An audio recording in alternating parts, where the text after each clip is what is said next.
If you've delved into the world of G-scale at all, you've probably run across something called dead rail. This refers to running trains using onboard batteries and remote control instead of track power, eliminating the need to wire the track and keep it clean, which can be a major hassle outdoors. You may have seen my collaborations with Terry's Live Steam a while back, where I had a few locomotives set up with RC airplane electronics. That worked pretty well, but I recently decided to start adding sound to my G-scale fleet, and that left me with a conundrum. My go-to brand for sound decoders is TCS Wow Sound, and like all DCC decoders, they're expecting to get a signal through the track to control them. To run on battery power, you need some kind of remote control system that can generate that signal on board the locomotive to make the decoder think it's running on track power. Turns out a product like this exists, and it's called CVP Airwire. The throttles look just like normal DCC throttles, but instead of a DCC base station, they send commands directly to a receiver in the locomotive. Airwire was cutting-edge stuff when it was first released, but that was over 25 years ago, which brings me to something called Blunami. Blunami is a line of DCC sound decoders that can be controlled from any phone or tablet using a Bluetooth app. It's made by Soundtrax and based on their existing line of Tsunami sound decoders with all the same sounds and features. Blunami is easier to install and program than Airwire because the app controls the decoder directly instead of going through a separate receiver. It's also less expensive, because although Blunami can run on your phone, Airwire requires a separate throttle which costs between $100 and $200. Surprisingly, the cost on the locomotive end is about the same. Either way though, converting a whole fleet of locomotives is a pretty big investment, so I decided that I should do a test and figure out which one is truly the superior system. All of the opinions in this video are my own. I haven't received any compensation from any of the brands involved, I have no affiliation with any of them, and I paid full retail price for everything with my own money. Also, before you post a comment about it, I am aware of RailPro, another popular dead rail system.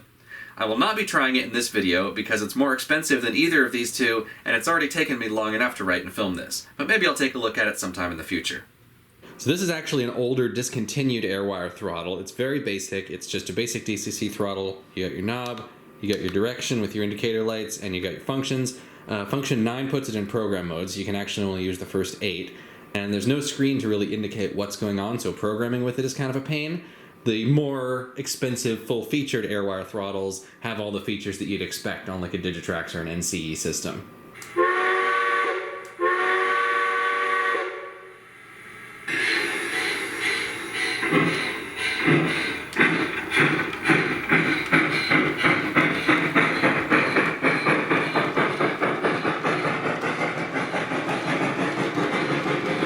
The Blunami app is very simple to use. You've got whistle, short whistle blast, bell, direction, headlight.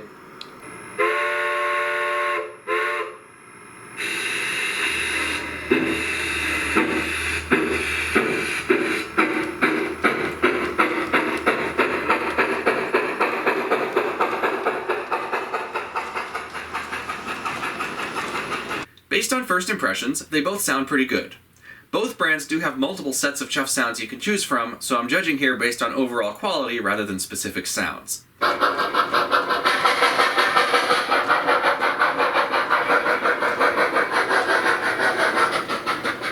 One thing a keen ear will notice is that Blunami repeats the chuffs in the same order while Wow Sound shuffles them.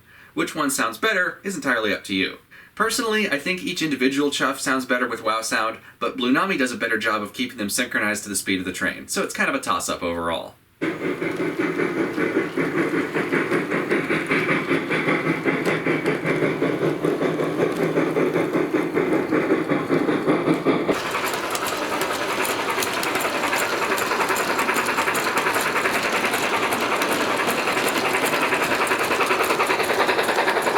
One cool feature unique to Wow Sound is how it handles the brakes. Shut off throttle, stops chuffing, hear the rod clank, hit 7, slows down, hit it a couple more times, stops right where you want it. Now as far as brakes go, sadly, this does not have the same setup as Wow Sound. You can obviously just tell it what speed you want it to go, and it'll go that speed after however much momentum you have programmed in has done its thing. So you can simulate braking, it just doesn't feel quite as much like a real train. But you can still make it stop where you want it. Maybe not exactly where you want it. Blunami also technically has a brake function, but it's just on or off. There's no way to modulate it, and to get to it you have to open the functions panel in the app, which is kind of annoying to deal with while the train is moving. Now, you might be saying, we've heard how the steam sounds compare, but what about diesel? Well, I knew you'd say that, and I came prepared.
Just like the steam comparison, they both sound pretty decent, but wow sound is definitely the better of the two.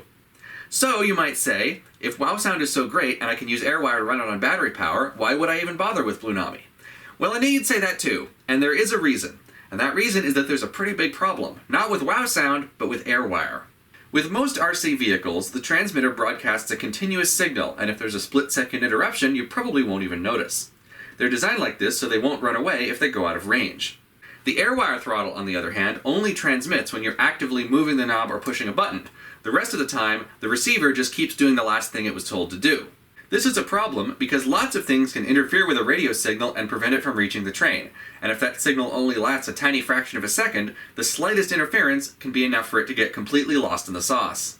For example, as with normal DCC, pressing and releasing the whistle button are two separate commands, and if only one of those goes through, then it either won't work at all, or the whistle will get stuck on because it never got the command to stop. It's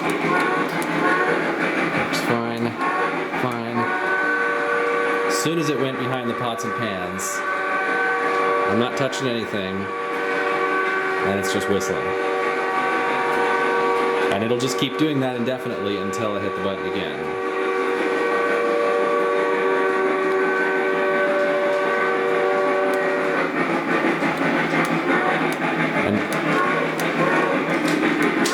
Okay, why does the headlight keep going off? That's a new problem.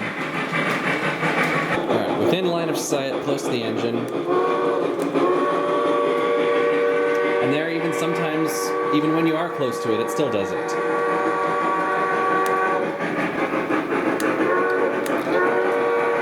There we go again. It just sticks. And it's not a problem that's like easily repeatable, like sometimes it won't do it even all the way over there. Sometimes, as you saw, it does it right here. So I'm not sure what exactly is causing it. I think the signal is probably like bouncing off metal stuff in the house. The headlight being off is not an Airwire issue. That's a my wiring issue. And there's the whistle getting stuck on again. Won't even go off now. There we go. A number of factors can exacerbate this problem. Low batteries in the remote, interference from other radio devices, even just having your hand too close to the antenna can drastically shorten the range. But even with fresh batteries and under ideal conditions, it still happens more often than I'd like. I thought maybe my transmitter was just a lemon, but based on the troubleshooting guide in the Airwire receiver manual, it seems like it's considered normal for Airwire to frequently lose the signal. Some Airwire receivers even automatically shut off the whistle if they don't get any commands for a certain amount of time, but this just hides the problem instead of actually fixing it. Blunami doesn't have this problem because Bluetooth enables two-way communication. This means that the phone and the receiver are in constant communication about what they're supposed to be doing so they can detect and compensate for errors in real time. Airwire, meanwhile, is only one-way communication, so this can send out all the signals at once, but if they never reach the train, it has no way of knowing. While Bluetooth devices are constantly chatting back and forth, Airwire is pretty much just shouting into the void. Even behind a door, Blunami works fine.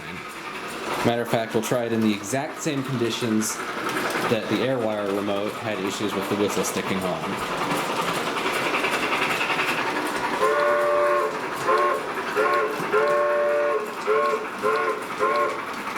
Seems like it did stick on for a very brief second there, but it automatically stopped itself. Yeah, like when I let go of the button, sometimes it'll stay on for another like quarter of a second,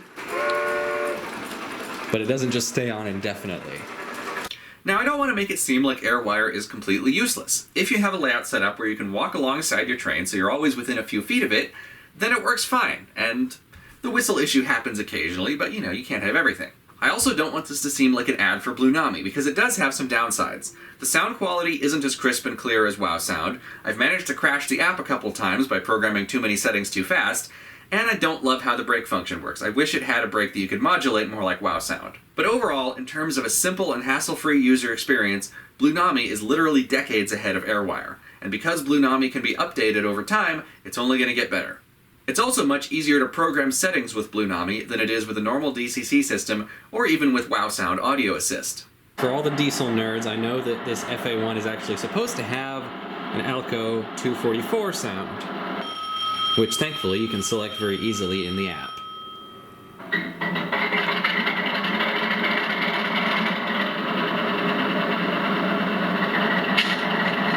I had it set to a 251 so that it would be the same sound as the other diesel and it would be a fair comparison. But it is very easy to switch engine sounds on here.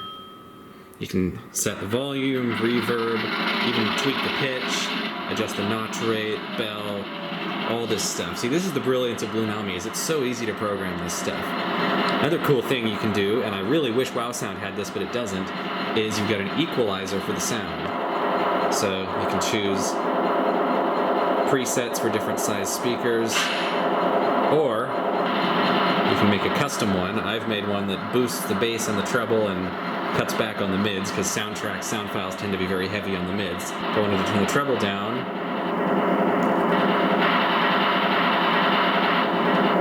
that makes a huge difference. Turn the mid-range up and down. That's what every Broadway Limited engine sounds like. As far as the actual sound from Blunami goes, there is some crunchiness to it. It definitely sounds more artificial than WoW Sound, but especially in an outdoor garden railroad environment, it's not half bad. Like if I go up a couple of speed steps,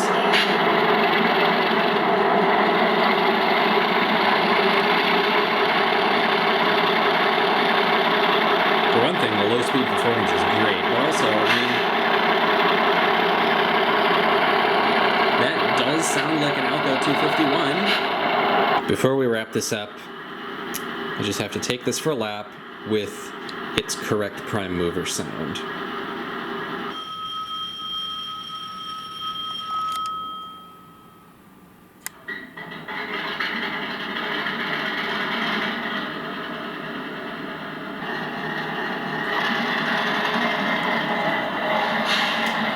The 244's got a bit more of a thrash to it.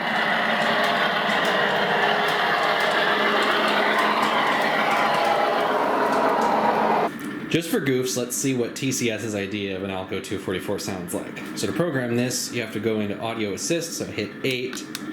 Night mode. Welcome to use button 1 to hear the sound programming options. Use button 1. I've already memorized the sequence of this. Rotate Baldwin, EMD, GE, Alco, Alco 251, Alco 251, Alco 539, Alco 244, turbocharged. Alright, here we go.